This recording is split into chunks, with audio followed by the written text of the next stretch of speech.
Assalamualaikum warahmatullahi wabarakatuh. Perkenalkan, kami dari kelompok 3 kelas 2 program studi aquaculture yang beranggotakan Yasinta Laila Avanti, Arjuno Giantrianto, Reni Rahmawati, Astri Uliani, yang dimana ingin mempresentasikan hasil diskusi kelompok kami dengan tema ekosistem pesisir. Materi yang pertama yaitu pengertian dari ekosistem pesisir itu sendiri.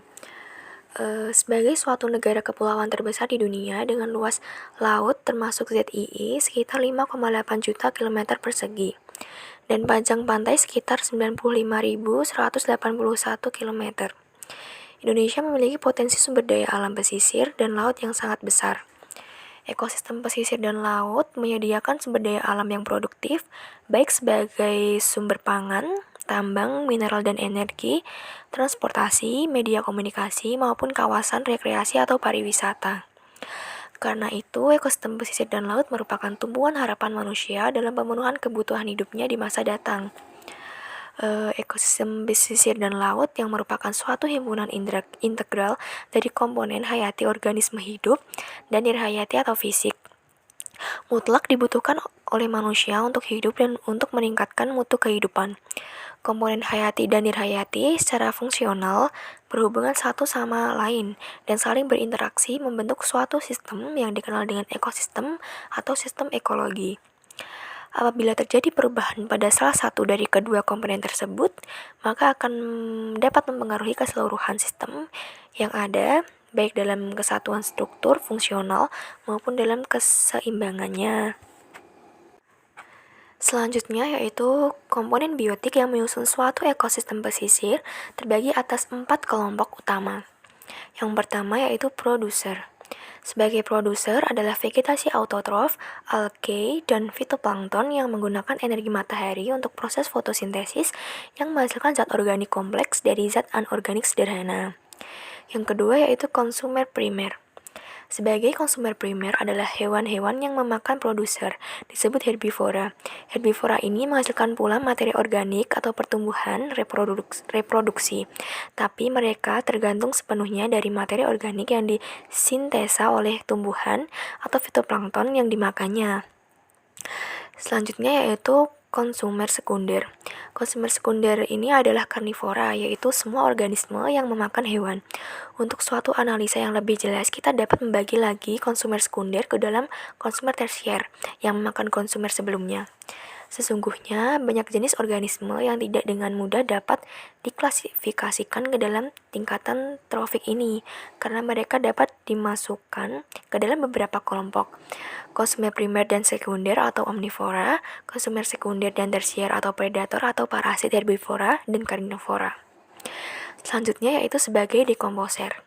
Sebagai dekomposer ini adalah organisme avertebrata, bakteri, dan cendawan yang memakan materi organik mati, yaitu bangkai, daun-daunan yang mati, atau ekskreta. Selanjutnya yaitu komponen abiotik dari suatu ekosistem pesisir terbagi atas 3 komponen utama.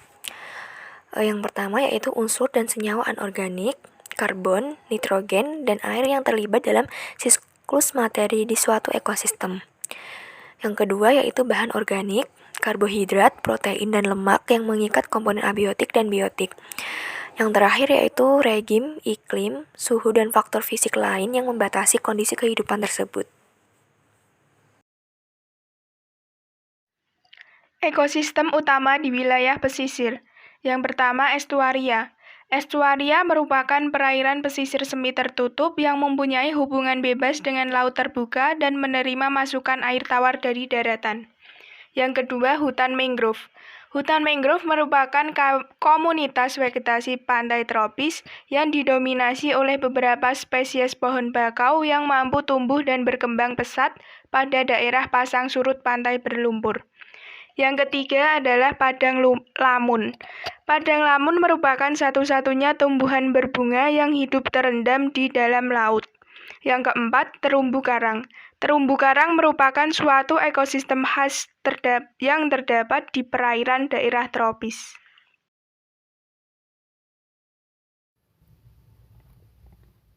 Materi selanjutnya yaitu permasalahan ekonomi pesisir. Yang pertama ada sedimentasi dan pencemaran. Adanya penebangan hutan dan penambangan di daerah aliran sungai di beberapa daerah muara dan perairan pesisir. Selain itu, sampah-sampah padat rumah tangga dan kota merupakan sumber pencemaran perairan pesisir yang sulit dikontrol. Yang kedua ya ada degradasi garis pantai.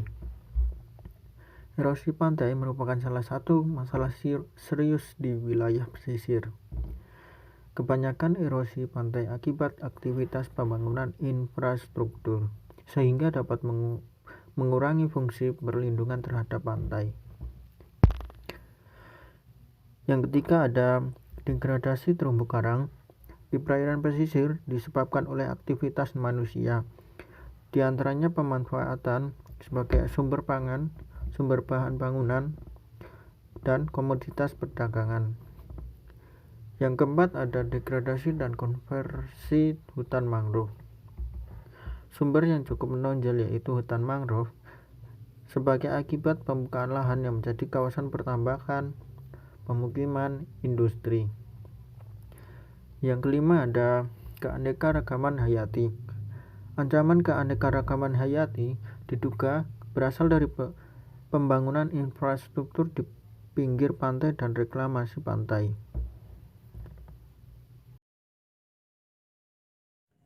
Penanggulangan permasalahan ekosistem pesisir.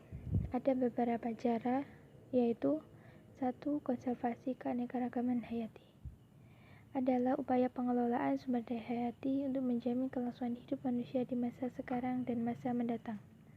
Konservasi meliputi 3 hal, yaitu perlindungan, pelestarian, dan juga pemanfaatan. Yang kedua ada pengembangan bioteknologi. Adalah pengembangan, penggunaan, dan regulasi sistem biologi untuk remediasi terhadap lingkungan yang terkontaminasi.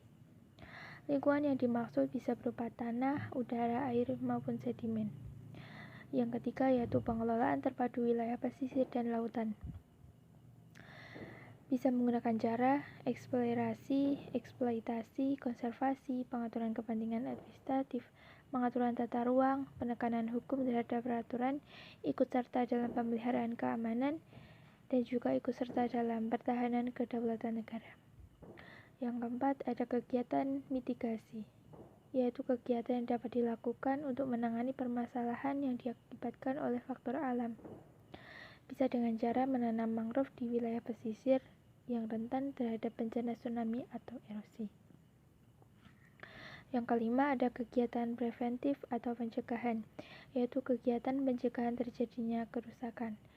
Contoh kegiatan pada masa limbah domestik dapat dilakukan pengelolaan sampah dan gerakan bersih pantai dan laut. Yang keenam ada kegiatan pemulihan, yaitu kegiatan yang berupa pemulihan keadaan yang telah mengalami kerusakan. Menurut Divo Saptono, kegiatan pemulihan dapat berupa restorasi, rehabilitasi maupun rekonstruksi. Berdasarkan hasil penelitian Suhadi, pendekatan sedimensal dapat diterapkan di Indonesia dalam menangani masalah erosi dan agresi terlindung. Sekian dari kelompok kami. Mohon maaf bila ada kesalahan kata pada diskusi kali ini. Terima kasih. Wassalamualaikum warahmatullahi wabarakatuh.